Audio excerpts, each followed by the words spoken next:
Olá, Cris, me chamo Paulo. Tenho 65 anos e atualmente eu moro na cidade de São José de Ribamar, que fica no lado de São Luís, Maranhão. Minha terra é muito antiga, cheia de culturas, costumes e lendas antigas, como a Cobra Grande, fantasmas do Palácio das Lágrimas e muitas outras, que inclusive eu vi também aqui você contar no canal. Cris, aqui a festa junina é bem animada. Além da quadrilha, tem também o Bumba Meu Boi, boi de matraca, dança portuguesa e outras danças. Nossa cidade tem um museu que conta a história do Maranhão e do Brasil. O famoso Museu Convento da Mercês. Um ótimo lugar para turistar. Agora que contei a vocês um pouco do Maranhão, vou contar uns relatos macabros envolvendo a tão tenebrosa Ana Jensen. Aqui no Maranhão, ela é conhecida como a Rainha do Maranhão. Ela foi uma mulher muito influente na área política e empresarial. Tem descendentes dela até hoje aqui no Maranhão. Dona Ana, como era chamada, tinha vários escravos, nos quais sofriam muito em seu poder. Tem várias histórias macabras e assustadoras de suas maldades, de quando ela era ainda viva. Mas não vou me aprofundar nessa história, pois o foco é o que aconteceu comigo. Cris, eu estou falando dessa criatura é porque esses relatos se passou em torno dela. Então peço que os amigos assistam até o final para que possam entender tudo. Era início da década de 80, quando eu estava na casa dos meus 19 anos e eu fui visitar os meus parentes por parte de pai que morava no centro histórico de São Luís, onde as ruas são bem estreitas e algumas eram pavimentadas em calçamento. Esse relato não é só uma lenda, aconteceu de verdade comigo e com meu amigo Ribinha da Pinga. Ele tinha esse apelido porque amava uma pinga, mas era gente boa e trabalhador, mas só vivia em fuxico. Era tempo de quaresma e, como falei anteriormente, estávamos indo na casa de parentes que morava no centro. Era aniversário do meu avô Antônio e fizemos uma festinha, que era só para familiares e alguns amigos próximos. Fizemos um pequeno churrasco, acompanhado de caipirinha e muita cachaça. Foi quando minha avó falou para mim: Paulo, não vá embora muito tarde, pois a Ana Jensen tem costume de passar em noite de quaresma e dia de finados também. Ela geralmente passa entre quinta para sexta-feira da Semana Santa. E como você sabe, hoje é quinta-feira santa. Então o Ribinha da Pinga perguntou para a vovó: Dona Lourdes, a senhora sabe alguma coisa sobre essa lenda? A minha finada avó respondeu: Bom, vou contar algumas experiências sobrenaturais que presenciamos aqui com essa aparição demoníaca. E todos nós que estávamos ali ficamos em silêncio e fomos escutar a matriarca da família falar sobre os causos que eles passaram. Vou falar na primeira pessoa para que vocês entendam melhor o enredo. Todos aqui me conhecem como Lourdes e vivi uma boa parte da minha vida aqui nessa casa com o Antônio. Já temos quase 45 anos de casado, 5 filhos e 9 netos. E essa casa é herança da família do Antônio. Éramos recém-casados, lá por volta dos anos 40, e viemos morar aqui. Mas as pessoas das redondezas falavam que a maldita Ana Jensen passava com sua carruagem negra e com detalhes vermelhos, sendo conduzido por um escravo sem cabeça, e que no lugar onde era para ser a cabeça tinha uma tocha de fogo, e os seus cavalos infernais também tinham tocha de fogo no lugar da cabeça. Eu dizia que tudo isso era lenda besta e que não existia nada disso, porém o Antônio confirmava tudo o que as pessoas diziam, porque ele sempre morou por aqui. Eu já estava com quase 8 meses nessa casa e estava grávida de 2 meses do meu filho mais velho quando tudo isso aconteceu. Era uma noite silenciosa do dia de finados e todos nós entramos em suas casas bem cedo da noite e ninguém quis ficar na calçada conversando na porta. Eu fiquei sem entender o porquê desse comportamento, já que nessa época a nossa diversão era conversar nas calçadas, pois não tínhamos televisão para nos distrair e a conversa na frente da casa era o nosso passatempo favorito. Só que nesse dia não tinha uma alma viva na rua, mesmo sendo cedo da noite, então foi o jeito dormir mais cedo. Era mais ou menos por volta da meia-noite, quando fui despertada por uns barulhos como se fossem rodas de carruagens e galopes de cavalo. Eu fiquei então ouvindo aquilo com atenção. Então me levantei para saber o que estava acontecendo. Meu esposo continuou dormindo e eu fui para a sala para ver, através da fresta da porta, o que estava causando aquele barulho. A rua estava toda escura, mas aos poucos foi clareando. De repente, eu vi se aproximar, bem devagar, uma espécie de carruagem antiga. E o que me deixou mais assombrada foi um homem negro com a cabeça de fogo. E ele segurava as rédeas de 2 cavalos pretos que também tinham cabeça de fogo. Eu fiquei paralisada com aquela visão. Foi então que meu esposo sussurrou: "Mulher, o que você está fazendo?" Eu olhei para ele com os olhos esbugalhados e cheios de lágrimas e apontei para a janela. Antônio me puxou para o quarto, pois eu não tinha forças para sair dali sozinha. Ele não quis ver, pois ele já sabia o que era. Aquela maldita carruagem passou lentamente até que não ouvimos mais o barulho da mesma. E por causa do que eu vi, fiquei assombrada e fiquei acamada por mais de 10 dias e com muita febre. A febre foi tão alta que quase perdi meu bebê. Mas um rezador veio aqui em casa junto com uma curandeira e ambos me benzeu e também passou algumas coisas para eu tomar. Graças a Deus fiquei bem e o bebê também. No dia seguinte, depois de finados, todos da vizinhança falaram a carruagem fúnebre da Ana Jensen. Só que ninguém teve coragem de olhar. Foi somente eu que vi e fiquei assombrada. Depois desse dia, quando eu escutava as visagens, nunca mais quis olhar. Pelo contrário, pegava um terço e ia rezar para que Deus livrasse eu e minha família de todo o mal. Então o Ribinha da Pinga perguntou: "Dona Lourdes, essa coisa já tirou a vida de alguém?" Ela respondeu que na hora não, mas haviam relatos de pessoas que passaram por ela na rua e não durou muito tempo. Cris, confesso que eu não acreditei muito na história da minha avó, mas o Ribinha ficou com muito medo e começou a me chamar para irmos para casa. Eu disse para ele parar de ser besta, que aquilo era só uma lenda urbana. Mas no fundo, eu também fiquei com um pouco de medo, mas eu não queria demonstrar. Já era por volta de 23h30 e o Pinga já estava me perturbando para a gente ir embora. Então me despedi da família, pois já estava indo embora. Minha avó Lourdes então me advertiu: "Meu neto, não vá embora com seu amigo. Durma aqui em casa. Eu te arranjo 2 redes e vocês dormem lá na sala." Então expliquei que não poderia ficar, pois tinha que trabalhar na manhã seguinte, pois não tinham me dado folga e teria que trabalhar normalmente. Ela então me deu o terço e fez o sinal da cruz em mim e me deu sua bênção.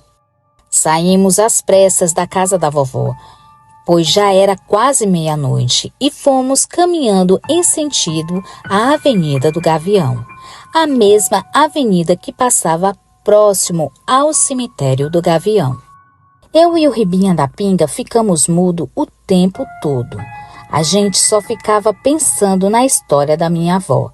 Meu amigo Ribinha só ficava olhando para trás e falava que estava tendo um pressentimento ruim. Então eu falei para ele: "Para de besteira, seu Coalira. Tu não é homem, não?" Cris e amigos. Foi quando, faltando mais ou menos 4 ruas para chegar perto do cemitério, começamos a ouvir algo estranho. Nós dois olhamos para trás e eu não acreditava no que a gente estava vendo. Logo no começo, eu não quis acreditar e que aquilo era somente fruto da minha imaginação, mas tanto eu quanto o Ribinha vimos uma carruagem antiga vindo em nossa direção. Mas o que deixou a gente mais assombrado foi quem estava conduzindo ela. A maldita carruagem estava sendo puxada por 2 cavalos com pelagens negras. Chegava a brilhar na noite e suas cabeças eram como se fossem labaredas de fogo. E não é só isso, a gente também viu um homem negro segurando as rédeas dos cavalos. Ele usava uma espécie de calça branca rasgada, toda suja, com uma corda amarrado pela cintura, e aquilo não tinha cabeça. No lugar da mesma estava uma bola enorme de fogo ardendo em chamas. Na hora ficamos super assustados. O Ribinha, que estava bêbado, no instante passou o porre e nós saímos correndo feito 2 desesperados. A gente correu feito 2 loucos. Nunca tinha corrido tanto na minha vida. Mas parece que quanto mais a gente corria, mais perto a gente ficava daquelas visagens. Até que nós dois acabamos caindo, pois o Ribinha puxou meu braço quando ele tropeçou, e por isso caí junto a ele. E nós dois ficamos ali, atirados no chão. Não conseguimos mover um músculo do nosso corpo. O medo foi tão grande que o Ribinha acabou se urinando. Estávamos quase a 1 quarteirão da rua do cemitério do Gavião, quando aquelas criaturas pararam do nosso lado. E aquela criatura maldita saiu da sua carruagem infernal. A gente ficou ali congelados de medo, deitado no calçamento, um do lado do outro. O pobre do Ribinha começou a chorar de desespero. Até que, graças a Deus, eu consegui me mexer e peguei o terço da minha santa vozinha e comecei a rezar o credo. Aquela mulher demoníaca, com um aspecto cadavérico, passou por mim e olhou pro pobre do Ribinha. Ela ficou encarando ele com seus olhos negros e profundos. Eu continuei rezando e pedindo a Deus que nos desse força. Foi então que ela pegou uma vela de cera e colocou nas mãos de Ribinha da Pinga. E quando ele segurou, o pobre não aguentou de medo e acabou desmaiando. Eu continuava ali rezando fervorosamente, rezando em voz alta, para que aquilo escutasse e nos deixassem em paz. Ela me olhou e simplesmente deu as costas, entrou na carruagem e seguiu em direção ao cemitério, até que não ouvi mais os galopes nem os relinchos dos cavalos. Quando aquilo sumiu, eu fui acordar meu amigo. Ele estava muito pálido, parecia que tinha dado um troço nele. Foi então que eu dei um tapão na cara dele e ele acordou gritando feito um desesperado. Pedi que ele se acalmasse e quando ele olhou para a mão dele, vimos que ele segurava uma vela de cera apagada e ele largou aquilo com medo e nojo. Ele quis jogar aquilo fora e eu disse, não cara, não joga, que era melhor a gente entregar aquilo pro Padre Benzi, pois aquela coisa poderia vir atrás daquilo. Naquela madrugada, meu amigo Ribinha dormiu na minha casa. Dei uma rede para ele e ele ficou na sala de casa sem conseguir dormir. Até que ele dormiu de tanto cansaço. Quando foi pela manhã bem cedo, eu fui na sala ver meu amigo. E na cadeira que ele tinha deixado a vela de cera, estava um pedaço de osso. Eu dei um grito tão alto, meu Deus! Foi então que o pobre do Ribinha da Pinga acordou pelo meu grito e acabou caindo da rede. E ele também começou a gritar. Meus pais vieram até a sala para saber o que estava acontecendo. Eu então mostrei o pedaço de osso que estava na cadeira. E a gente explicou tudo o que houve na madrugada passada. Minha mãe levou nós dois para a igreja católica para falar com o padre. Chegando lá, explicamos tudo novamente e o padre Xavier falou que aquilo era coisa do diabo. O padre pegou aquele pedaço de osso e bezeu com água benta e disse que aquilo ia ficar na igreja e que iria queimar depois de 7 dias de jejum. O padre Xavier falou que aquilo era osso humano e que aparentava estar muito velho. Ficamos assustados e ele pediu para que nós dois rezássemos sem Pai Nosso, sem Ave Maria, sem Santa Maria e 50 credo. Eu e o Ribinha ficamos em oração todos esses dias. Quando foi no 7º dia, meu amigo sonhou com aquela coisa e estava pedindo a vela de volta. Mas, na verdade, aquilo era um osso da canela de um escravo. Então ele respondeu em sonho que aquela coisa estava com o padre e estava benzido. Aquele demônio ficou furiosa e falou para ele que a sorte dele era que ele tinha ido até o padre para pedir ajuda. Ele acordou assustado e suando frio. No outro dia a gente foi novamente falar com o padre e o padre Xavier disse que já estava na hora de queimar aquilo. O padre então destrancou o baú. Quando abriu mesmo, aquele osso simplesmente havia sumido. Todos nós ficamos passados com aquela situação, pois a gente viu que o baú estava com cadeado e acredito que o padre não ia mentir dessa forma. O padre então disse que era para a gente continuar rezando e participar mais das missas, e assim a gente fez. Ribinha da Pinga nunca mais quis sair de madrugada, nem comigo, nem com mais ninguém. Largou a bebida e mudou de Ribinha da Pinga para Ribamar de Jesus. E depois desse episódio, eu também me aproximei mais de Deus. Cris, essa foi a pior experiência sobrenatural que já passei na minha vida e não desejo isso a ninguém. Não sei por que aquilo nos escolheu. Acredito que estávamos no lugar errado e na hora errada. Espero que meus amigos gostem do meu relato macabro da Ana Jensen. Boa noite.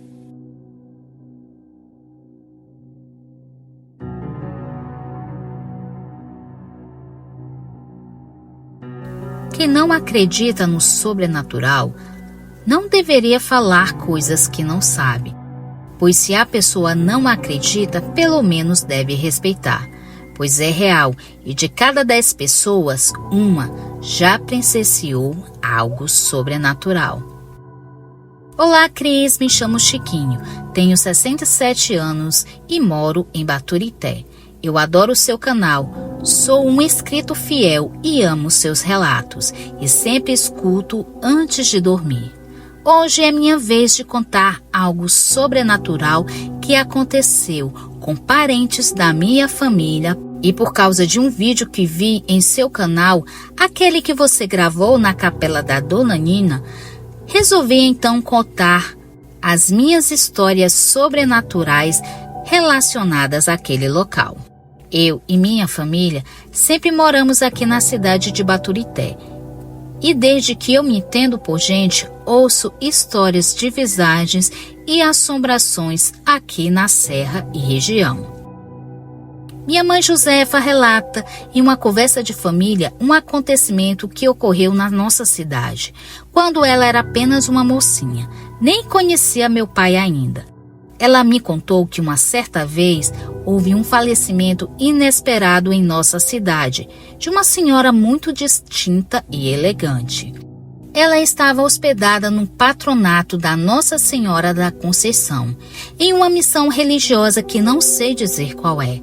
Ela passeava pelas proximidades do sítio Arvoredo, junto à sua filha e algumas alunas do patronato. Foi quando de repente começou a se sentir mal. E do nada foi desfalecendo rapidamente, sem sequer dar tempo de pedir ajuda para socorrê-la. As moças que estavam com ela se desesperaram, juntamente com sua filha. E quando a ajuda chegou, era tarde demais. Ela já tinha partido. Seu esposo, comendador Ananias Arruda, ficou inconsolável com a perda de sua amada esposa. A dor da sua alma era inconsolável. Dona Nina tinha apenas 45 anos e era bem conhecida na região por suas benfeitorias. Houve uma grande comoção na nossa cidade por causa do seu falecimento. A data da sua partida foi no dia 19 de 1 de 1941 e foi sepultada 2 dias depois no cemitério de Baturité. Logo após o enterro, seu Ananias fez o trajeto que sua amada fez. Ao visitar o local da sua partida, ele resolveu fazer uma capela em homenagem à sua amada esposa, como forma de homenagear o seu grande amor.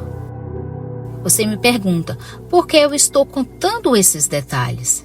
Bom, Cris e amigos, é porque vai fazer todo o sentido para que vocês entendam melhor os fatos que narrarei a seguir.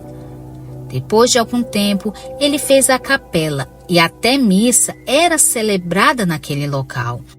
E a sua inauguração foi muita gente para a missa, inclusive minha mãe foi com alguns parentes e amigos. Minha mãe relatou que coisas estranhas aconteceram naquela capela e que muitos já tinham visto coisas de visagens por ali. Certa vez minha mãe estava na casa de uma tia, quando o tio dela estava contando uma história extraordinária, de tão inacreditável que era. Ele relatou que tinha saído pela madrugada, indo em direção à serra, lá para as bandas do Pacoti, pois ele tinha um serviço de pedreiro para fazer. E como ele não tinha bicicleta, ele teve que ir a pé mesmo. E saiu de casa às 4 horas da manhã, para pelo menos chegar às 6 da manhã no local do seu trabalho. Ele disse que nesse dia estava um tempinho chuvoso e estava muito frio. Tinha muita neblina no caminho e ele foi caminhando devagar para que não tivesse nenhum acidente. Foi quando ele começou a ouvir cânticos à sua frente e ficou pensando: será que tinha procissão esses dias e eu não estava sabendo? Ele então apressou os passos para tentar acompanhar os devotos.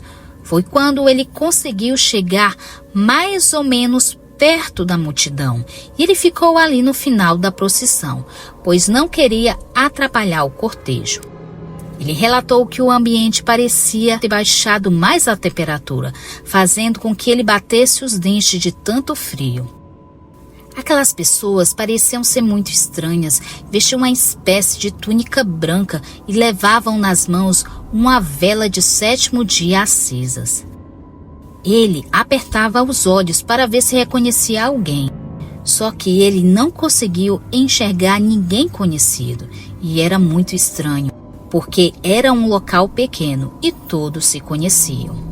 Ele já tinha começado a se arrepender de ter acompanhado aquelas pessoas, pois aquilo não era algo normal para a região.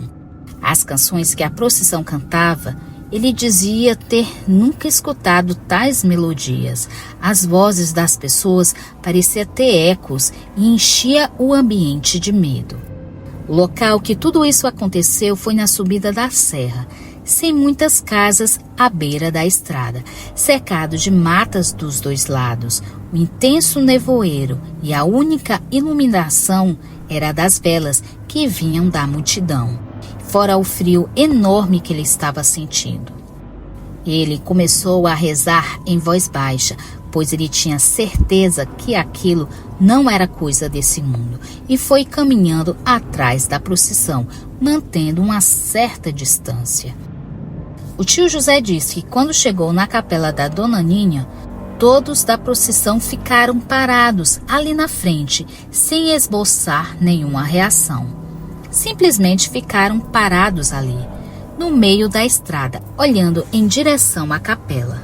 A capela estava toda iluminada por dentro, como se tivesse várias velas acesas no local.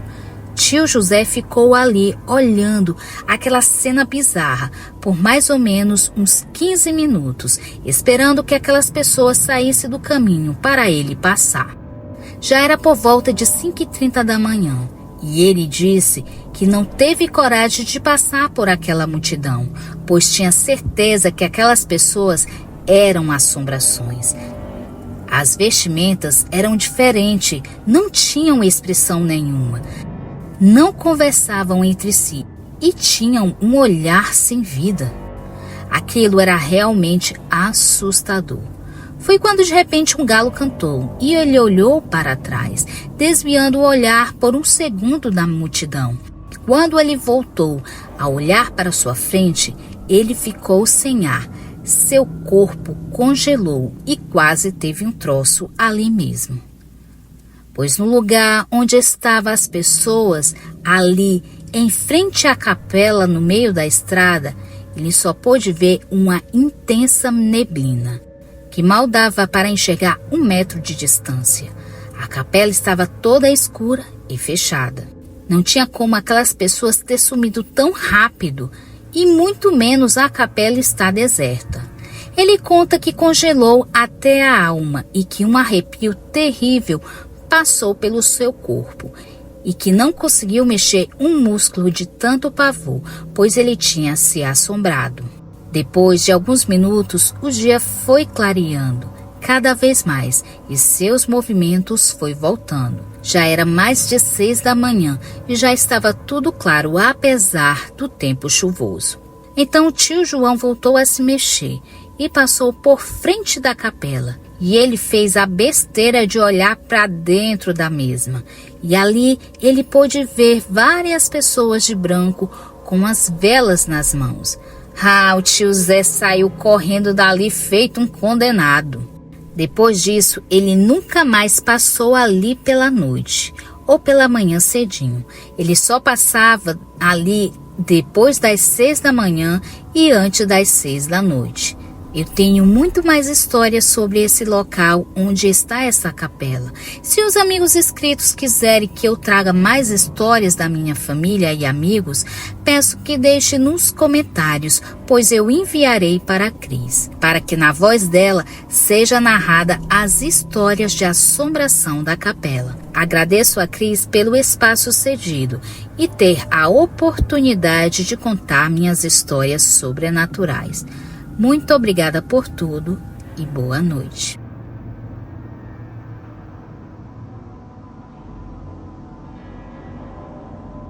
Pedro e Antônio foram criados na mesma rua e ao fim da mesma havia um pequeno cemitério, bem pequeno mesmo, assim como a cidade, que não passava de 1000 habitantes. Costumavam brincar por lá durante o dia. Apesar das advertências das mães, elas sabiam respeitar o Campo Santo e não gostavam nem um pouco de ver os meninos chegarem em casa carregados de flores de cemitério. Mas eles nem ligavam. À luz do dia, o cemitério parecia mais um parquinho, cheio de cruzes brancas. Volta e meia, eles acabavam derrubando uma, enquanto brincavam de pique-esconde. À noite, no entanto, nem se atreviam a passar por lá. Todo mundo sabia que as almas penadas acordavam quando os vivos ainda dormiam. Quer dizer, não se aventuravam enquanto ainda tinha 1 ou 10 anos de idade. Assim que começaram a crescer mais um pouco, foi dando aquela vontade doida de experimentar coisas novas. Aos poucos, começaram a explorar o cemitério à noite. Pedro sempre foi o mais medroso. Mal conseguia permanecer ali 2 minutos e já queria voltar para casa. Tirando uma lâmpada mortiça pendurado acima do portão, não havia nenhuma luz lá dentro. Era preciso acostumar os olhos na escuridão. Só então conseguiam enxergar alguma coisa, mesmo assim, apenas sombras. Mas o pior era o silêncio absoluto, que fazia com que qualquer ruído parecesse imenso. Mosquito zumbindo, rato passando, sapo cachoando, vento uivando, folhas de árvores farfalhando. Antônio também morria de medo. Um dia tropeçou numa cruz que ainda não tinha tido tempo de ficar bem agarrado no chão. O pé dele enganchou na madeira, caindo de bruços na terra fofa e úmida. Tinha sido posta ali naquele mesmo dia. Pedro, tonto de pavor, tentou agarrar o amigo e na escuridão acabou cravando as unhas na mão gelada do seu tornozelo. Antônio nem pensou, ele foi logo no reflexo. No que sentiu a mão nervosa agarrar seu pé, deferiu um coice de arrancar até o defunto da cova. Acertou direto do queixo de Pedro. Na escuridão e no susto, nenhum dos dois sabia direito o que estava acontecendo. Só que era preciso sair dali o mais rápido possível. O cheiro da terra parecia cada vez mais forte. Antes de alguma outra coisa acontecer, conseguiram se levantar e correr. Só ao chegar na rua puderam compreender de fato o que tinha acontecido. O queixo de Pedro estava aberto, não deixava nenhuma dúvida com relação à assombração que tinha tentado agarrar o amigo. O problema, a partir daquele dia, é que Antônio ficou impossível. Cara, você já viu só? Meti o pé na cara da alma penada. Alma penada coisa nenhuma, idiota. Você me deu foi um coice na minha cara. Retrucava Pedro. Mas eu achava que era assombração. E se fosse, eu tinha dado um coice nela do mesmo jeito. Pronto, ninguém mais segurava mais o convencimento do cara. Agora já acreditava e contava para quem quisesse ouvir, que foi mesmo a mão do defunto enterrado naquele dia que tinha agarrado seu pé. Desfilava pela escola, todo herói. A cada relato aumentava um pouco a história. Tinha dado até para ver um pouquinho da cara do morto, com os olhos meio furados de vermes e os cantos da boca esverdeados. As unhas já tinham crescido depois da morte e estavam mais compridas do que as de uma mulher. Pedro já estava cansado daquele falatório. Dias depois estavam novamente os dois passando diante do cemitério por volta das 11 horas da manhã. Chegava um enterro novo. Vamos lá? Chamou Antônio. Pedro concordou. Era uma noiva. Ainda estava vestida de branco. Tinha morrido no dia do seu casamento, antes de começar a cerimônia. Resolveram acompanhar o caixão, só por curiosidade e porque a falecida era linda. O caixão já tinha baixado à sepultura e o coveiro jogava terra por cima, quando o rapaz, transtornado, provavelmente o noivo, deu um passo à frente e jogou a aliança dentro da cova. Sem se importar com isso, o funcionário municipal continuou o seu serviço. Pedro e Antônio ainda ficaram por ali por um tempo, comentando o jeito das pessoas e fazendo piadas até que todos foram embora. Também já se preparavam para partir, quando Pedro viu uma coisa brilhando ao pé da cruz branca. Chegando mais perto, ele constatou. Era a aliança que tinha ficado ali, enterrada só pela metade. Mais tarde, já na escola, Antônio sugeriu: vamos voltar lá para pegar a aliança? Aquilo era ouro, dá para vender. Mas Pedro, já cansado das exibições do amigo, teve outra ideia. Hoje à noite você vai buscar. E ele completou, sozinho. Que é isso, cara? Tá brincando? Ué, você não é o herói que chutou a cara do defunto recém-enterrado? Não é você o destemidão do pedaço? Pois vá lá à noite. Vou avisar o pessoal. Dessa vez você vai ter uma plateia de verdade. Antônio ainda tentou escapar, mas não teve jeito. Pedro já estava convocando a turma para o espetáculo. 10 para meia-noite, 5 colegas, Pedro entre eles, esperavam Antônio na porta do cemitério. O menino não se atrasou, afinal, agora não podia voltar atrás. Além de mentiroso, ia ser chamado de covarde. Passou pelo grupo com um olhar superior e mergulhou na escuridão morto de medo. Por sorte ou azar, a lua estava quase cheia.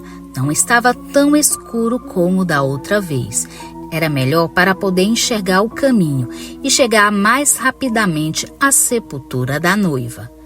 Mas, por outro lado, a luz mortiça Na lua jogava uma luminosidade sobrenatural por cima dos túmulos e das cruzes brancas.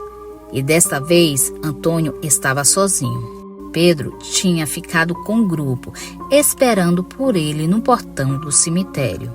De onde estava, ainda podia se ouvir ao longe a risada dos companheiros. No entanto, o vento e o silêncio da noite, as vozes lhe chegavam a ser distorcidas, como se viesse mesmo de outro mundo. Decidiu ser rápido e não desviar o pensamento do seu objetivo. Caminhou até a sepultura da noiva e logo viu o anel. Seria impossível não vê-lo. Embora a luz da lua fosse pálida, a aliança brilhava como se refletisse o sol. Daria apenas para encontrar um lugar guiado apenas pelo clarão. Sem nem pensar direito no que fazia, estendeu a mão e pegou a joia. O problema é que os meninos viam tudo de longe. E Mariana, uma das meninas do grupo, resolveu fazer uma gracinha. Engrossou a voz e disse: Antônio, me dá seu dedinho que vou pôr a aliança nele. Era apenas uma piada, mas com a distância, o silêncio e o vento leve da noite, o som chegou distorcido aos ouvidos de Antônio. Parecia mesmo que a noiva defunta estava falando com ele. Todo o pavor que tinha controlado até aquele momento eclodiu com uma bomba de adrenalina. Ele não berrou por conta da garganta que estava tão contraída que nenhum som sairia dali. Mas correu como se tivesse 1000 pernas e uma mão só fechada com força sobre a prova de sua valentia. Chegou ofegante ao portão e olhou para o grupo e estendeu a mão para exibir a comprovação de sua coragem. Mas a mão estava vazia. Na correria tinha perdido a aliança. No final das contas, o passeio macabro terminou em risada. Antônio sabia que seria alvo de chacotas por algum tempo, mas nem se importava tanto assim. Só queria chegar em casa para dormir e esquecer. No começo não pareceu ser tão difícil. Sua mãe já dormia, mas tinha deixado um lanche sob o fogão. Aos poucos, a sensação do leite morno descendo pela garganta foi reduzindo a velocidade das batidas de seu coração e o sono foi chegando. Teve a sensação de adormecer antes mesmo de botar a cabeça no travesseiro. Subitamente acordou no meio da noite, totalmente desperto. O quarto estava gelado, o que não era comum naquela época do ano. Não havia vento, a janela estava fechada. Ainda assim, a temperatura caía a cada minuto, ao ponto de provocar calafrios. Então veio o medo, veio concentrado com todo o pavor das aventuras da noite que lhe chegasse de uma só vez. Sentiu-se observado e fechou os olhos com força. Sabia o que veria caso ele abrisse. Tinha certeza que era ela, a noiva. Podia-se sentir sua presença, seus olhos vazios encravados nele, seu corpo imóvel no pé do quarto. E desta vez não era brincadeira da Mariana, era a voz da morta dizendo o mesmo, e que se fazia audível: devolva minha aliança. Assim como chegou, a aparição partiu. No minuto seguinte, o quarto já recuperava sua temperatura e tudo parecia completamente normal. Mas Antônio acreditava ser um sonho. Logo seus olhos ficaram pesados e voltou a mergulhar no sono. Procurou Pedro logo de manhã e contou tudo. O amigo não levou a história a sério. Você deve ter sonhado. Do jeito que você saiu apavorado do cemitério, só pode ser. Mas eu preferia encontrar logo o tal anel e devolver para a moça. Você sabe como é. Pedro então riu e, por via das dúvidas, resolveu acompanhar o amigo até o cemitério. Afinal, a manhã estava linda e ensolarada e eles não tinham mais nada de interessante para fazer. O problema é que nem a luz do sol ajudava. A aliança tinha desaparecido. Vasculharam tudo, refizeram 10 vezes o mesmo caminho que percorreu Antônio na noite anterior e nada de achar, nem sinal do anel. À noite, Antônio estava inquieto. Tomou um chá de capim-cidreira para acalmar e foi para a cama. Assim como na noite anterior, dormiu rapidamente, mas como na noite anterior, despertou antes da madrugada. O mesmo ar gelado em seu rosto, a mesma certeza que havia uma presença em seu quarto, a mesma convicção que era a noiva e a mesma voz: devolva a minha aliança. Na manhã seguinte acordou exausto. Pedro notou o abatimento do amigo. Aconteceu de novo, cara? Não é possível. Dessa vez não foi sonho. Foi a defunta mesmo. Então os dois voltaram ao cemitério e novamente perderam o dia tentando encontrar a aliança. Impossível. Parecia que havia sido tragado pela terra. A aparição retornou mais 4 noites seguidas, sempre igual.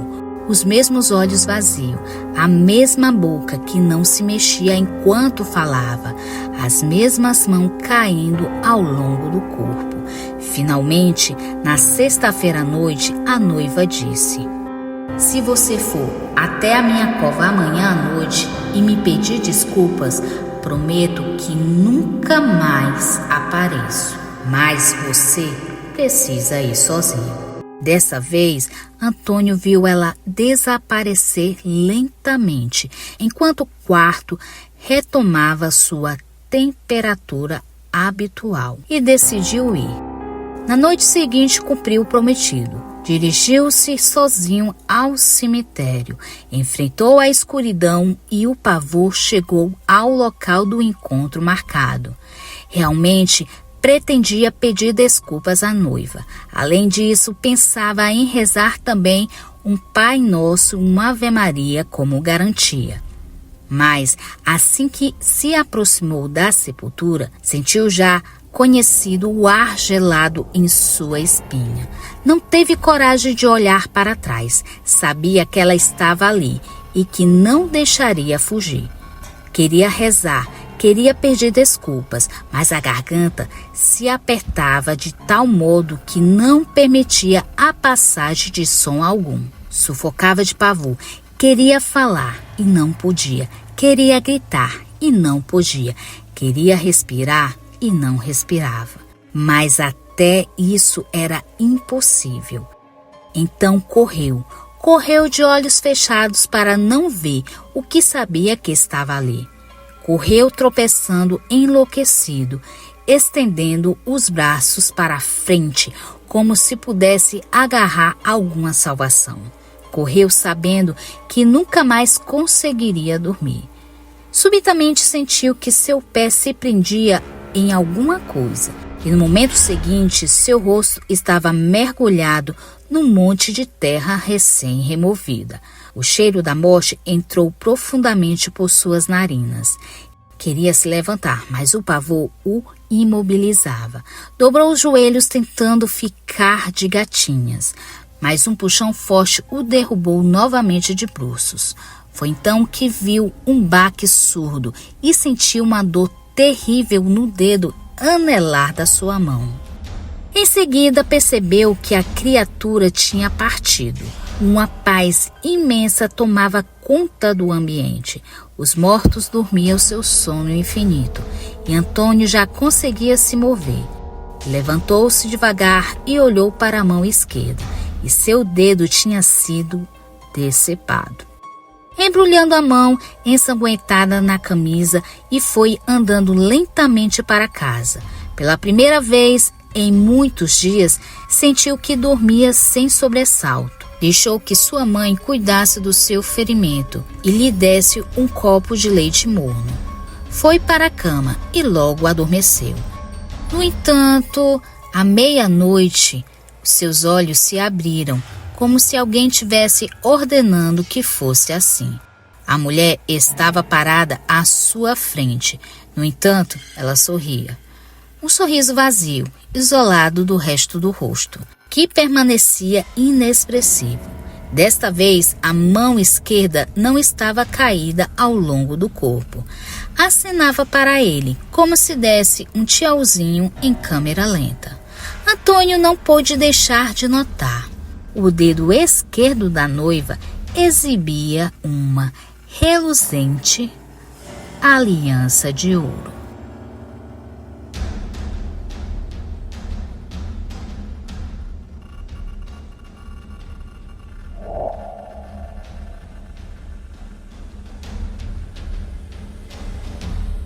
Boa noite, Cris e amigos inscritos. Me chamo Davi. Atualmente tenho 40 anos de idade e moro em Curitiba, Paraná. Vim contar um relato sinistro que presenciei junto à minha ex-namorada Kátia. Hoje em dia não estamos mais juntos, mas essa história marcou nossas vidas.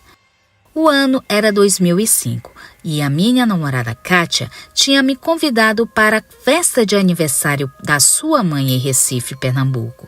Confesso que eu fiquei muito alegre com esse convite, pois eu tinha muita vontade de conhecer as praias do Nordeste. E essa era a oportunidade que eu precisava. O aniversário da sua mãe seria no final do mês de junho, então pedi para antecipar minhas férias para que eu pudesse viajar com Kátia. Compramos nossas passagens de ônibus e fomos para a tão esperada Recife. Foi 3 dias de viagem e foi bem cansativo. Saímos do terminal rodoviário de Curitiba, sentamos em nossas poltronas e a Kátia foi me contando sobre sua família e sua cidade.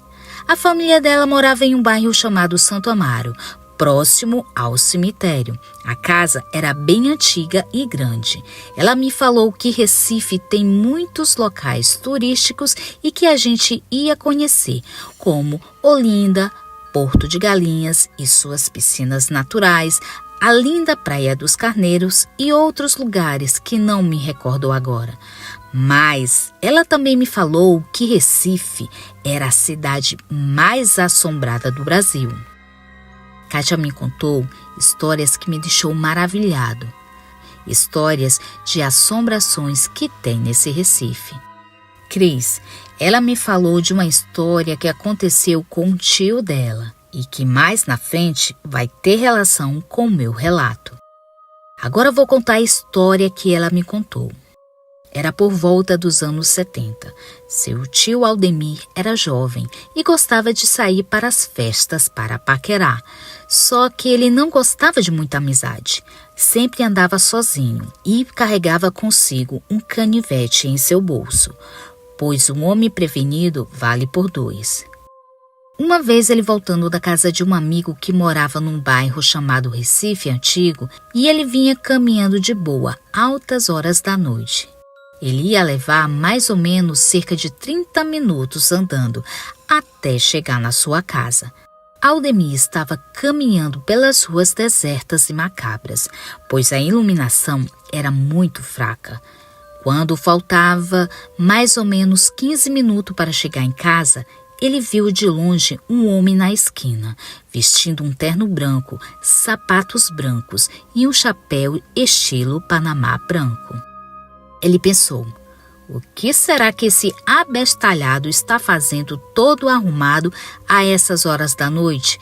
Tá doidinho, é para ser roubado. O tio Aldemir ficou agoniado para passar logo por aquele homem, pois ele tinha a impressão que aquilo não era coisa boa.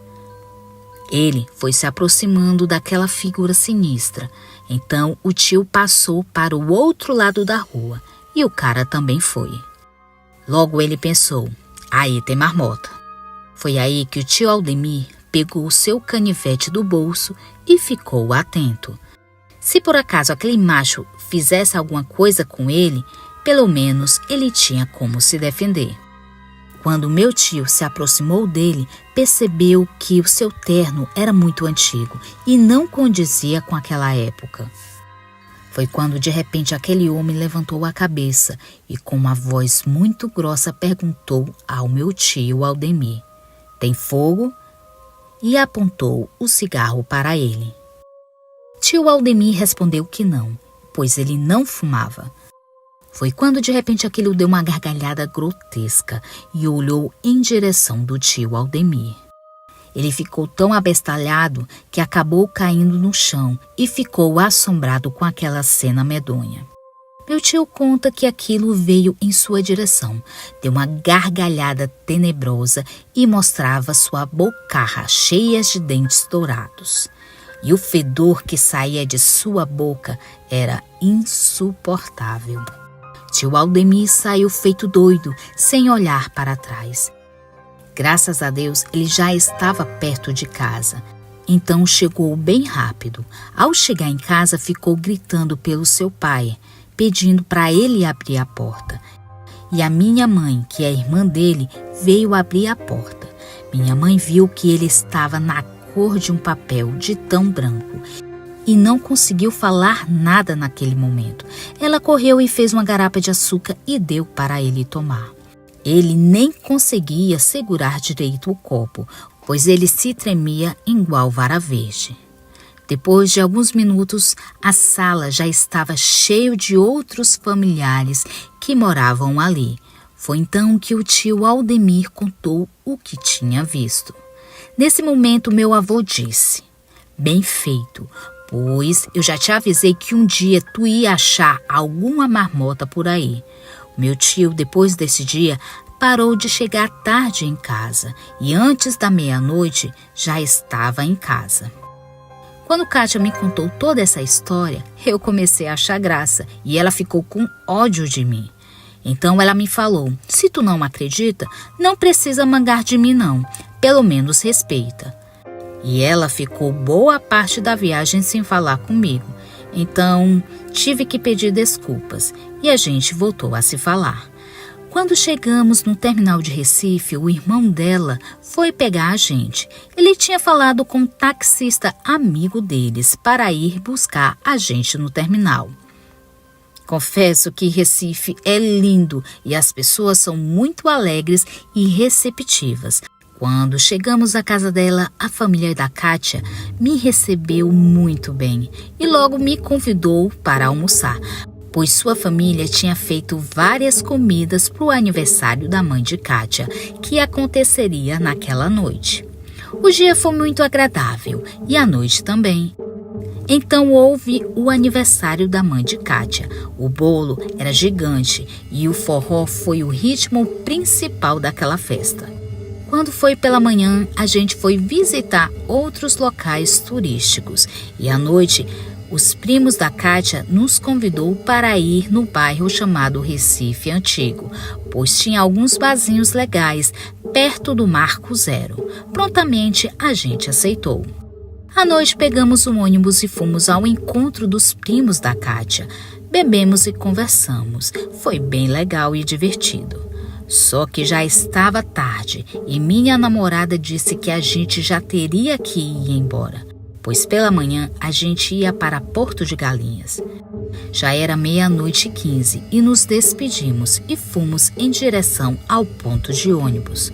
Só que aquele horário o ônibus custava muito e já estávamos esperando umas meia hora e nada do ônibus passar. Pela madrugada, a quantidade de ônibus circulando era muito menor. Kátia então sugeriu: "Bora a pé para casa? É uns 30 a 40 minutos andando." Então eu topei aquele desafio, já que eu não tinha muita escolha. Para quem não conhece Recife, lá é cheio de pontes e a cidade parece até uma ilha. Quando então estávamos passando na ponte Princesa Isabel, quase já no final, a gente viu alguém vestido de terno branco e cabeça abaixada, usando uma espécie de chapéu com abas largas. E a Kátia apertou minha mão e apontou para aquela pessoa. Cris e amigos, quando eu vi aquilo, eu gelei e me lembrei logo da história do tio da Kátia. Ela me olhou e falou: "Davi, melhor a gente voltar e pegar outro caminho, pois acredito que aquilo não é coisa boa não. Eu concordei com ela e fomos por outro caminho. Fomos em direção a outra ponte chamada Ponte do Limoeiro e estávamos de mão dadas e conversando de boa. Eu olhei para o relógio e já era 1h20 da manhã e a gente ainda estava na metade do caminho da casa de Kátia. Minha amiga Cris, eu e a Kátia já tínhamos passado boa parte da ponte e chegamos na esquina. Aí a gente deu de cara com aquela mesma pessoa que anteriormente tínhamos visto na outra ponte.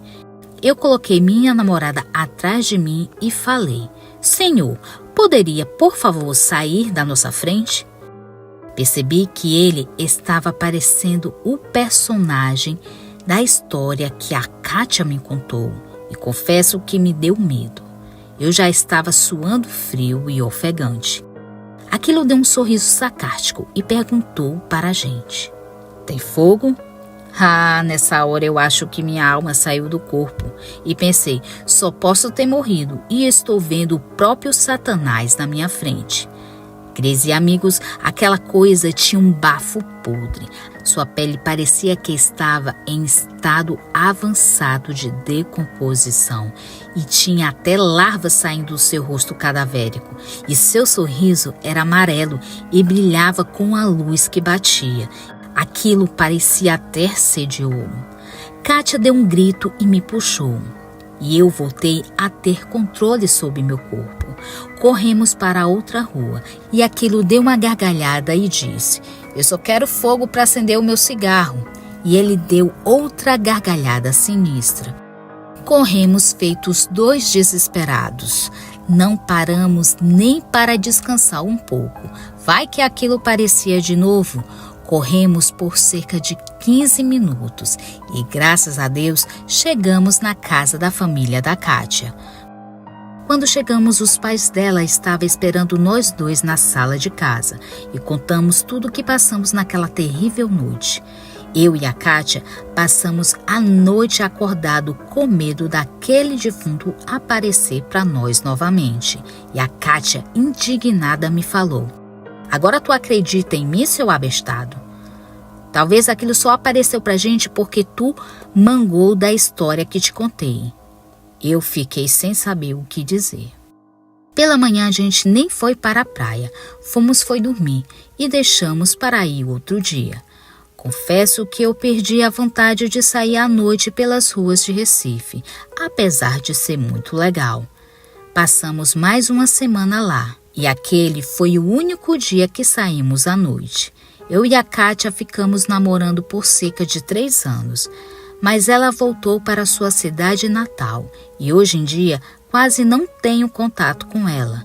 E nunca mais voltei na cidade mais assombrada do Brasil.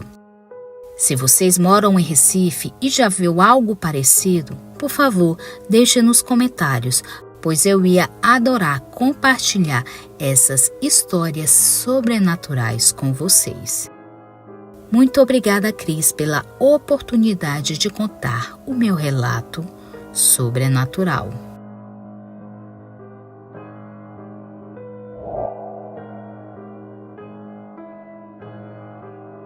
Olá, Cris e amigos do canal. Meu nome é Kleber e quero contar uma história que mexeu muito comigo de verdade. Minha família e eu mudamos para São Paulo, para uma pequena vila do interior do estado chamado Brotas. Já havia ido lá várias vezes, pois minha avó materna morava lá. Buscávamos a calma e o ambiente pacífico nesta cidade. Apesar disso, não foi fácil nos adaptar e por isso a preocupação principal era encontrar um emprego. Compartilho essa experiência com vocês para que, independentemente da localização, nós tenhamos o direito de desenvolver nossos talentos e alcançar nossos sonhos. Após o falecimento de nossa avó, nossa família ganhou uma herança, uma bonita casa situada em uma pequena propriedade do interior. Era uma casa de aspecto simples, carregando antigos relatos, situada em uma pacata localidade afastada do tumulto da cidade. Uma casinha cercada por exuberantes paisagens, com jardim repletos de árvores e variadas flores.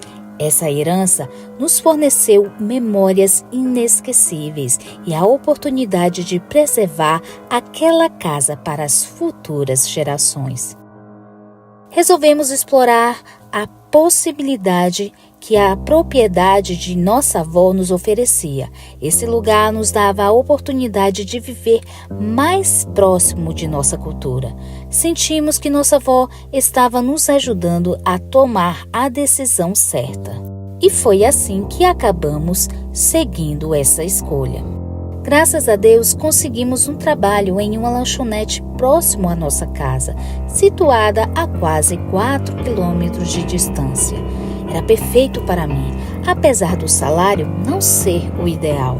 Eu estava muito grato pela possibilidade de contribuir com as despesas de casa.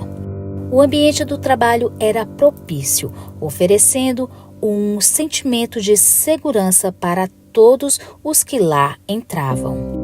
Apesar do esforço exigido e do horário de saída mais tarde, nunca deixou de ser o meu melhor. Embora os salários extras não fossem mais do que convenientes, incansavelmente buscava adquirir o máximo de conhecimento possível. Não somente para contribuir com a minha família, mas também para usufruir da convivência naquele lugar. Na lanchonete pouco tempo passou, até que me tornei amigo de algum dos funcionários. Eles foram muito acolhedores e logo me incluíram. Durante o intervalo do almoço, podíamos sentar juntos para contar histórias e falar sobre a pequena povoação, compartilhando momentos agradáveis durante uma animada conversa. Um de meus amigos de trabalho citou a lendária figura conhecida como Alma Pidona. Naquela lenda local era descrita uma velha que parecia na estrada à noite em busca de esmolas. No entanto, a verdadeira e aterrorizante intriga a narrativa era de que a Pidona não era uma pessoa moradora de rua, mas sim uma entidade sobrenatural que andava por aquelas estradas. Esta lenda sempre foi muito familiar entre os habitantes desta região. Eu nunca tinha ouvido falar a respeito desta lenda, e a ideia de que alguém penando na estrada onde eu costumava passar a noite me deixou arrepiado. Primeiramente, achei que era só mais uma superstição, mas havia algo na maneira que meu amigo me contou sobre a Pidona que me fez duvidar. Talvez houvesse algo de verdade nessa história. Logo, eu iria descobrir que aquela estrada possuía segredos muito mais assustadores do que eu jamais poderia ter imaginado. Mentir não é o meu forte. Sou uma pessoa com medo do desconhecido. Na verdade, sou bastante cauteloso. E é por isso que eu evitei continuar no assunto. Os dias se passaram e nunca mais tocamos nesse assunto. Tinha até esquecido. Certa noite, enquanto eu trabalhava na lanchonete, tudo foi diferente do esperado. Com um aumento súbito de pessoas, eu precisei permanecer lá por muito mais tempo. O relógio não parecia passar enquanto eu servia os últimos clientes e nos preparávamos para fechar. Olhei para o relógio e percebi que havia perdido o último ônibus para casa. A noite caiu e a estrada estava vazia, com uma luz fraca no poste iluminando o caminho. Meu trabalho havia acabado há algum tempo, mas não havia mais o que eu pudesse fazer naquele momento. Meus amigos já tinham pegado o ônibus para o outro bairro, então fui o último. Eu realmente estava preocupado e sem saber o que fazer. Eu queria chegar em casa, mas não tinha nenhuma forma de locomoção. Eu sabia que a noite silenciosa e sinistra não era o lugar ideal para ficar. Estava a uma distância de 4 quilômetros de minha casa e a caminhada me pareceu interminável. A estrada estava deserta à noite, escondendo os mistérios. Não tinha outra alternativa além de enfrentar a volta, mesmo com a consciência de que seria assustador. O ambiente estava mudo e o silêncio prevalecia na escuridão. Só ouvia meus passos na noite, sozinho e com medo da estrada. Isso foi o começo de uma experiência aterrorizante que jamais sairá da minha memória. Ao colocar meus pés naquela via, eu não queria olhar em direção à entrada do sítio.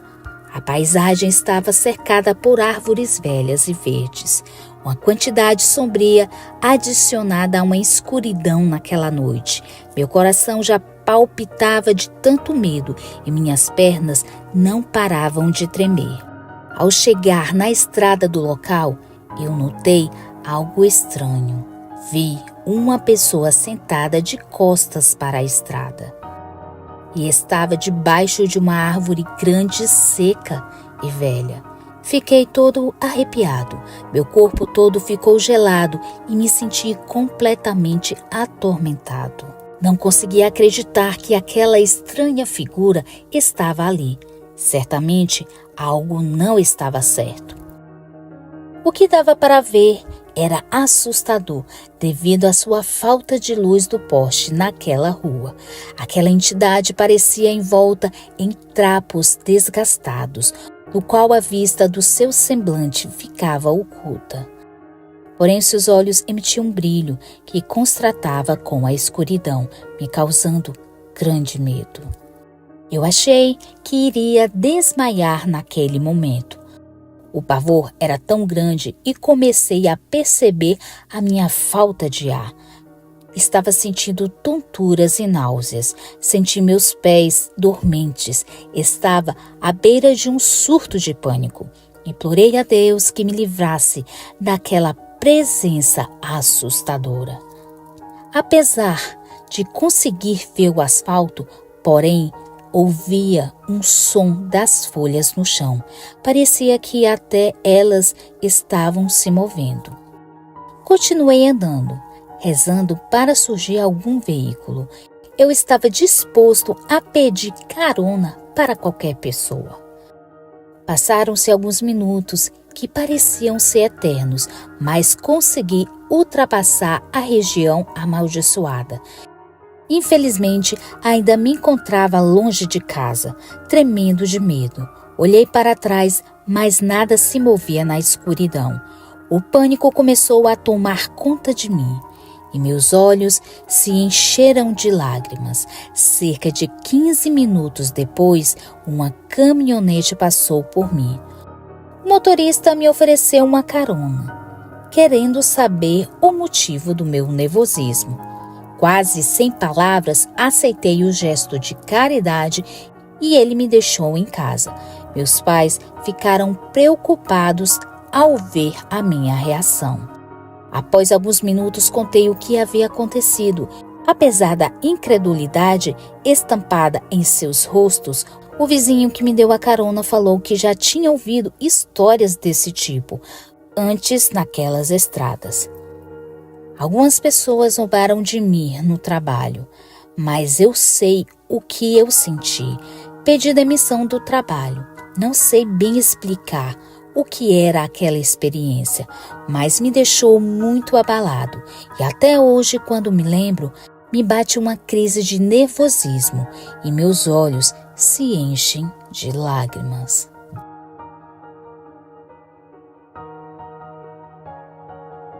Boa noite, Sam. Eu me chamo Breno. Estou falando aqui de Conselheiro Lafayette, uma cidade de Minas Gerais. Porém, o caso que venho trazer aqui para você aconteceu em outra cidade de Minas. Ocorreu em Ouro Preto. Isso foi no ano de 2005, exatamente outubro do referido ano. Mas para que vocês entendam melhor como que cheguei até lá e como todo o fato se deu início, antes preciso explicar algumas coisas para vocês. Na época estava cursando o segundo ano de engenharia civil. Nesse mesmo tempo já era casado com minha atual esposa, a Emília. Nós dois éramos bem jovens na época. Enquanto eu tinha 19 anos, Emília tinha seus 18. A gente fazia o mesmo curso, só que em faculdades diferentes. Nos conhecemos no grupo da igreja muito novos e logo começamos a namorar. Depois de 2 anos de namoro, nos casamos. E aqui vou abrir um parênteses para não ficar estranho para vocês e até fazer sentido quanto a ditos populares. Emília naquele ano havia ficado grávida. A julgar pelo mês que nosso filho nasceu, ela estava grávida de 2 meses em outubro. Só que a gente não sabia disso. E o nosso casamento foi em janeiro daquele ano. Pois bem, soube através de um amigo da faculdade que iria ter um evento lá em Ouro Preto, conhecido como Festa do 12. Vários estudantes dos mais variados cursos vão para lá curtir o dia todos os anos. Não só de Minas, mas também de outras cidades, até de outros estados e gente de fora do Brasil. Isso também para aproveitar aquela arquitetura colonial que a cidade tem, fora as obras de Aleijadinho da qual não citei. A festa do 12 ocorre todos os anos exatamente no dia 12 de outubro. Daí se vem o nome. A festa que ocorre há mais de 100 anos, desde que Dom Pedro II ainda era vivo. Bom, eu soube através desse amigo que iriam ter caravanas indo para lá algumas semanas antes, e que se fosse do meu interesse falasse com ele sobre o assunto. Mas assim, em um primeiro instante, não pensei muito em ir, pois sou um homem caseiro que não gosta muito desses eventos cheios de gente. Mas minha esposa Emília gostava muito dessas coisas. Ela queria ir, enquanto eu queria ficar. Mas depois de uma breve conversa, decidimos ir a essa festa do 12. Ficou combinado da gente sair numa sexta-feira e voltar apenas na outra sexta. Ficaríamos em uma república nesses dias, do qual eu e minha namorada tivemos a sorte de ficar em um quarto apenas para nós, pois muitos de nossos amigos ficaram todos amontoados em pequenos quartos. Mas nós só ficamos com aquele lugar porque ninguém queria ficar lá. O motivo, ninguém nos contou no começo, mas que logo iríamos descobrir. Saímos de madrugada aqui de Conselheiro Lafayette. Chegamos em Ouro Preto já amanhecendo. Foi aquela recepção calorosa e muito animada. Haja vista que é uma cidade universitária. Festas e comemorações era o que não faltavam por lá. Depois que todos chegaram e pegaram seus lugares, nós fomos passear pela cidade. Mas logo descobrimos que tinha um certo tipo de toque de recolher naquele lugar onde a gente estava. Nos disseram que era perigoso ficar na rua depois da meia-noite. Tudo isso devido a muitas coisas estranhas que aconteciam na cidade, pois existiam certos grupos de satanistas que costumavam sequestrar pessoas, executá-las e oferecê-las a Satã. Muita moça sumiu nessa cidade. Aqui tem umas pessoas que gostam de fazer bruxaria com elas. Inclusive, tem um lobisomem rondando o campus onde a gente tá. Disse um dos meus amigos, que soube de outros causos que tinham por lá. Faça-me o favor, César. Satanistas eu até acredito que tenha, mas lobisomem já fala de saci, mula sem cabeça e de Papai Noel. Disse eu num tom de brincadeira e sarcasmo. Agora pensando, até parece clichê em falar, mas é como nos relatos de muitas pessoas que já ouvi. Antes eu não acreditava nessas coisas, Para mim, o sobrenatural nada mais era do que uma grande mentira. Acreditava sim em uma força maior, que era Deus. Fora isso, eu não acreditava e até zombava. Todos me olharam sério e mudaram de assunto. Bem, o tempo foi se passando e percebi que o campus tinha mesmo um toque de recolher. Era estranho aquilo estar acontecendo, mas achei que fosse por conta dos satanistas, ou melhor, alunos praticantes de satanismo. As noites foram calmas e sem nenhuma intromissão, com exceção das noites que acordei me sentindo observado por algo. Fora isso, nada demais ocorreu. Mas naquele dia vimos algo que até hoje me dá arrepios, e que sei que são reais. Como disse no começo do relato, minha então esposa estava grávida, mas ainda não sabíamos disso. Aconteceu. Era uma noite de quinta-feira. No outro dia iríamos retornar para casa. Emília começou com uma crise de vômito às 7 da noite. Nos aprontamos e fomos a pé mesmo até o hospital, que ficava a uns 500 ou 600 metros da faculdade.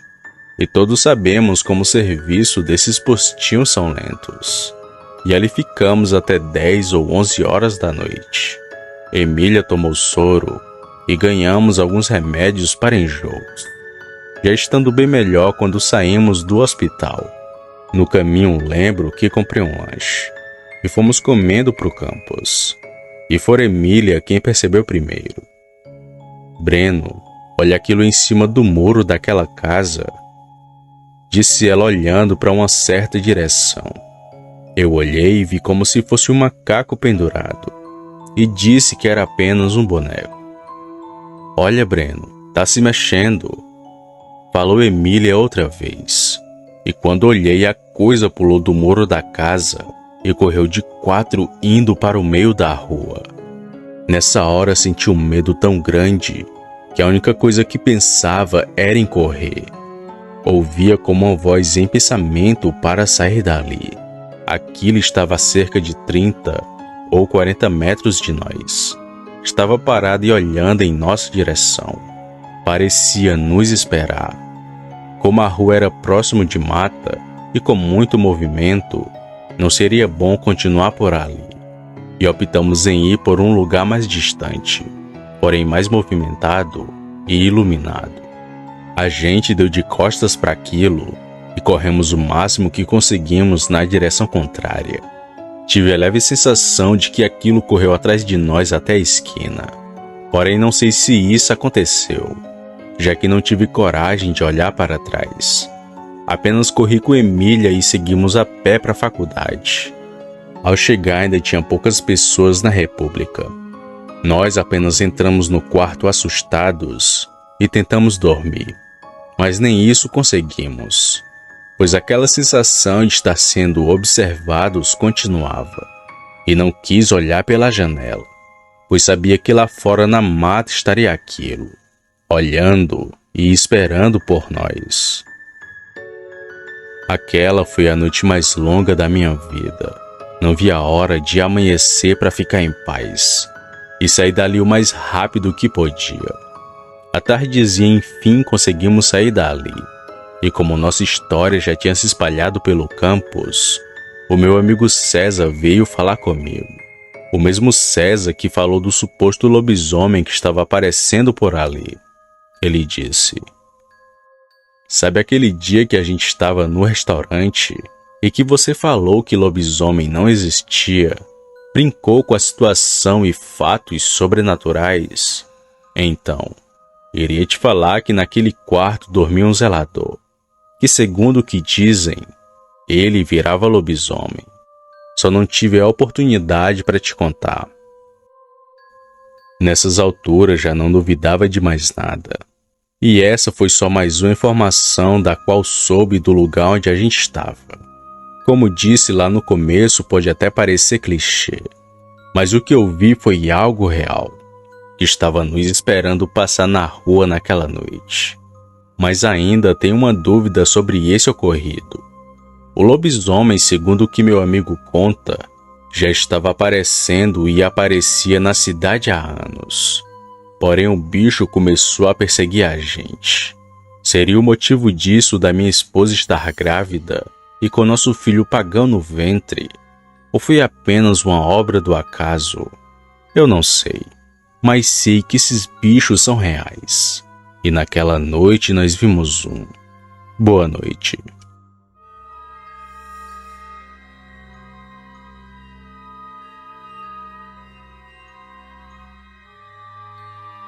Boa noite, Sam.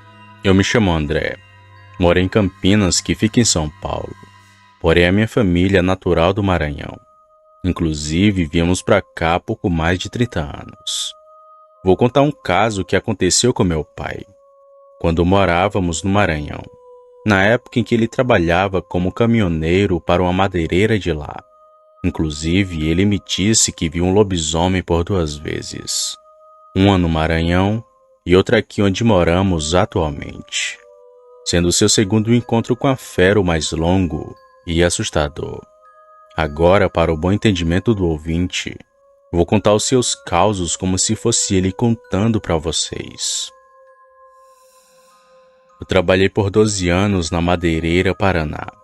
Era uma empresa de 2 irmãos, que há muito tempo atrás chegou em nossa cidade. Eu, como era mais esperto, logo aprendi a dirigir o caminhão e ganhei uma vaga como motorista. Naquela época não era como hoje, que precisa tirar carteira, estudar e fazer prova para dirigir. Era tudo na base do sabe e não sabe. Se você aprendesse algo rápido e fizesse muito bem, ficava com o cargo. Se não, trabalhava como peão. Pois bem, eu já trabalhava há 7 anos nessa madeireira e foi a primeira vez que vi um lobisomem, o que me deixou profundamente assustado. Era maio de 1985. Tivemos uma encomenda para um interior. Tinha um cliente muito conhecido nosso. Ele fez o pedido de 20 linhas e 80 ripas de madeira, que eram para fazer um galpão em sua fazenda.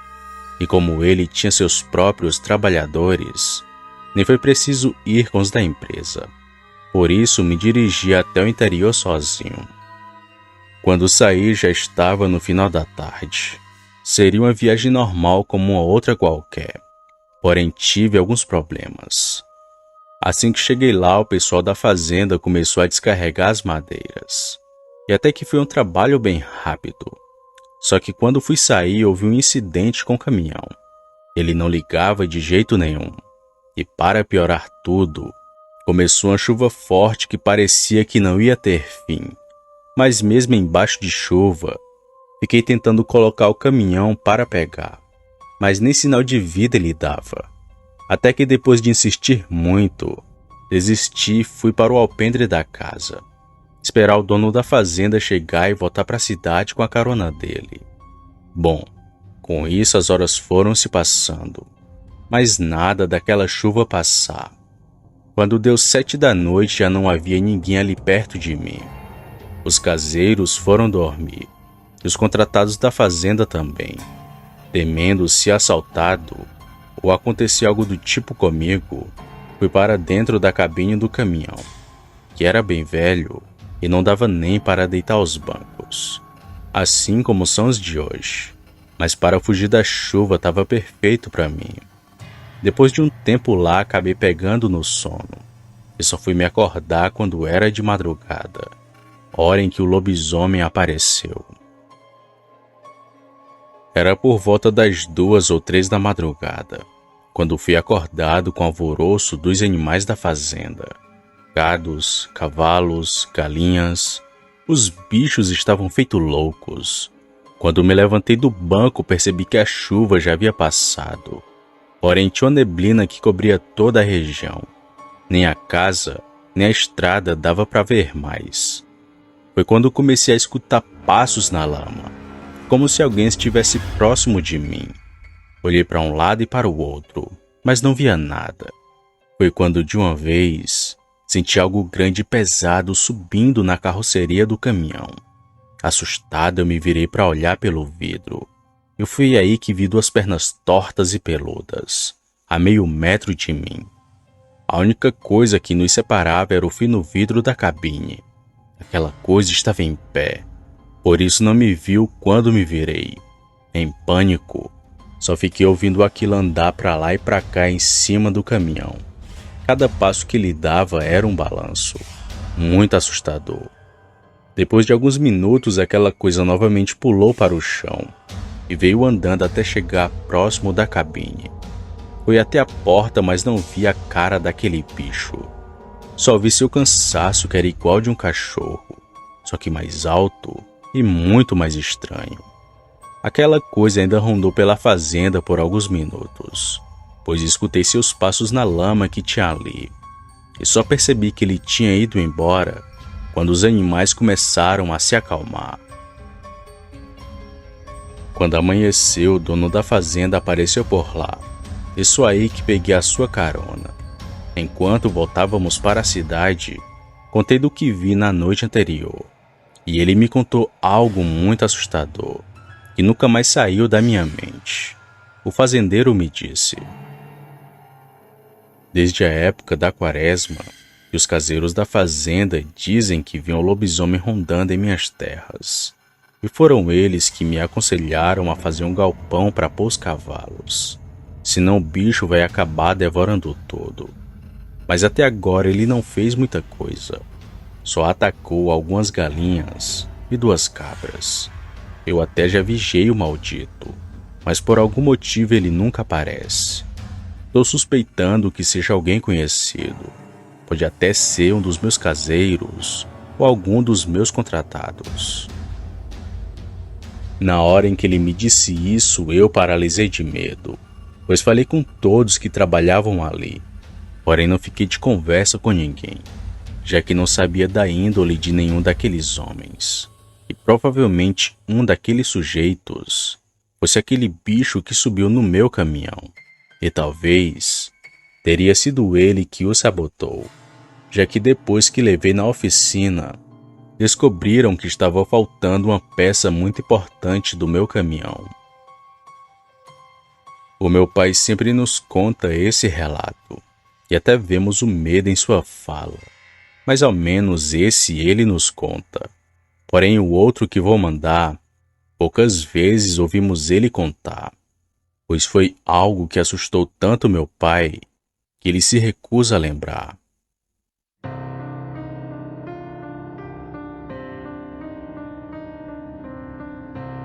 Boa noite, Sam. Eu me chamo Antônia. Tenho 63 anos e moro em São Cepé, que fica aqui no Rio Grande do Sul. Quem lhe escreve é minha filha Angelita. Ela acompanha o seu canal e decidiu enviar essa história, que aconteceu no sítio dos meus falecidos avós. O ano era 1970. Eu tinha apenas 11 anos de idade na época. Morava no sítio dos meus avós no interior de São Cepé. Na casa vivia praticamente toda a família. Tios, tias, noras, primos, todo mundo. Apesar de se ter esse tanto de gente, nunca nos faltou nada, pois todo mundo desde cedo trabalhou na roça. Eu mesma só vim parar aos 40 anos, quando não aguentei devido ao esforço ser demais. Mas lá era muito bom, porém tinha seus perigos. De vez em quando apareciam animais da mata, e por muitas vezes tirava a vida dos animais do sítio. Cabra, porco, galinha, eram os que mais sofriam com isso. Porém, quando a gente descobria os responsáveis, ficava fácil de nos precaver. Na sua grande maioria eram cachorros do mato, que atacavam em bandos e davam prejuízo daqueles. Onça também atacava, mas era raro de se ver. Porém, algo começou a atacar os animais dos meus avós, e não era nem onça, nem cachorro do mato. Tudo começou numa noite quando todos de casa foram acordados pelos gritos dos porcos e a movimentação e barulho dos outros animais. Meus tios, assim que ligaram a luz, logo procuraram pelas armas e correram para ver o que era. mas já era tarde demais. 2 porcos estavam dilacerados no chiqueiro. O que mais assustou naquilo tudo foi porque eram 2 porcas que estavam prenhas. Estavam perto de terem os leitões. Como os animais estavam agonizando, e cada qual com um rombo na barriga, o mais prudente foi executá-las. Com muita dor no peito, foi meu pai que deu os tiros de misericórdia. De casa, eu só vi os adultos ao longe conversando e olhando para a mata que tinha nos fundos desse chiqueiro. Como ainda era de madrugada e iria demorar para amanhecer, minha mãe e minhas tias foram nos botar para dormir, mas estranhei o meu pai e meus tios continuarem lá fora, conversando com meu avô. Tentei escutar o que eles falavam, mas foi em vão, pois logo dormi devido ao sono. Só no outro dia que fomos descobrir, aquilo que atacou os porcos também havia feito a limpa em um sítio vizinho. Lá a coisa que pegou os animais fez um estrago ainda maior. Foram cerca de 15 galinhas, 5 porcos e um bezerro. Porém ficou muito mais estranho e assustador depois que todos nós ouvimos o que o dono do sítio disse. Com um semblante assustado, aquele homem foi dizendo: "Tá com 1 semana que meu sítio é atacado, e não sei se vocês estranharam assim como eu, mas onça quando ataca, ela procura logo pelo pescoço, e não por outra parte. Os meus animais nenhum foi pego desse jeito. Todos estavam dilacerados, até parecia que foram partidos ao meio. Achei estranho esses ataques e resolvi vigiar. E na noite passada vi quando os meus animais foram atacados. E quem fazia aquilo com eles era um lobisomem. Pernas tortas, orelhas caídas. Não era cachorro não, pois o bicho impera muito maior do que eu." Quando ouvi aquilo já me deu um grande arrepio, pois ouvi as histórias da minha avó e ficava imaginando como estes seres poderiam ser, além de feios, extremamente violentos. Mas nunca aconteceu conosco de um bicho desse aparecer, até aquele dia. De imediato meu avô só confirmou, e disse também que suspeitava disso, e falou mais, sabia quem que poderia ser aquela fera, e que iria tomar satisfação na casa do sujeito.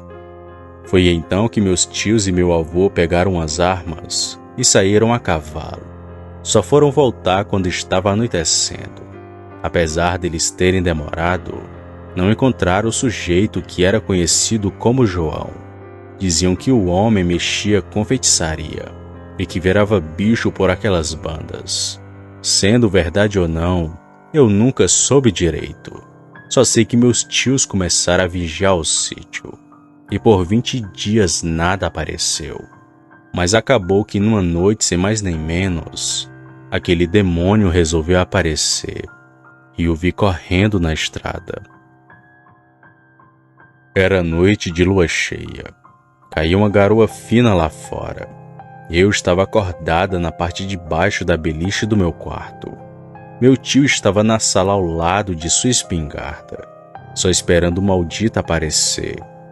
Foi quando do nada ouvi alguma coisa empurrando a janela de madeira. Era bem fraco, mas deu para perceber que tinha alguém forçando ela.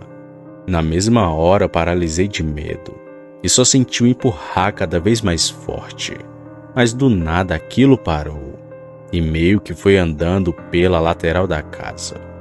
Com muito medo eu saí da beliche e fui avisar meu tio que roncava alto na sala. Porém, antes de chegar lá, novamente os porcos começaram a gritar. Meu tio, que estava na sala, se acordou e lentamente abriu a janela da frente da casa. Eu, que estava ali ao lado dele, vi aquela correria no chiqueiro, mas não via nada além dos pobres animais correndo sem ter para onde ir. Foi só quando meu tio atirou que uma coisa lá do meio dos porcos se levantou, ficando que nem um homem no meio dos animais, encarando a gente na janela. Mas foi quando aquilo pulou o cercado e começou a correr em direção à rua que cortava o sítio, que viu quão estranho ele era. Aquele ser tinha uma cara muito estranha. Lembrava um cachorro, mas tinha orelhas caídas que pareciam duas peles que foram puxadas. Sem contar na má formação das pernas traseiras daquilo, que eram grandes e parecia com um S. A coisa mais horrível do mundo. O meu tio atirou novamente que acertou a perna daquela coisa, que gritou alto, mas que não parou. Só continuava a correr de 4 em direção a essa estrada, onde ficava o sítio do vizinho. Só então que meus outros tios vieram para a sala, e sem esperar foram atrás daquele bicho, mas sem nenhum sucesso. Aquela foi a última vez que ele apareceu. Na manhã do outro dia, só o que se falava na vizinhança era do bicho que atacou o sítio dos meus avós. E o dito homem que virava lobisomem nunca mais foi visto pela região. Talvez por ser de fato aquela criatura, tendo levado um tiro, não quis ficar para contar a história. Mas apesar de tudo, ninguém baixou a guarda. Ainda mais porque eu disse que ele tinha tentado abrir a minha janela. Porém, como falei, ele nunca mais voltou. Mas daquele dia em diante, o sítio dos meus avós ficou com um ar de assustador. Ainda mais quando os porcos começavam a grunhir de noite. Só fomos ter paz de verdade quando nos mudamos de lá. Nunca mais ninguém da minha família viu esse ser, o temido lobisomem. Boa noite.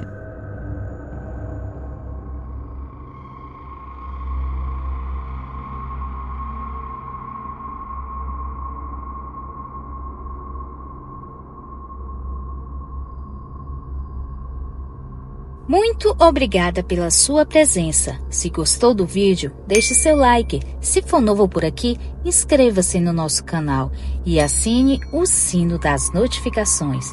Comente qual a sua cidade. Também aceitamos sugestões de vídeos. Se gosta do nosso trabalho e quiser nos ajudar, se torne membro ou dê um valeu. Também compartilhando os vídeos com seus amigos nos ajuda a alcançar mais pessoas. Desde já agradeço e até o próximo vídeo. Tchau, curiosos!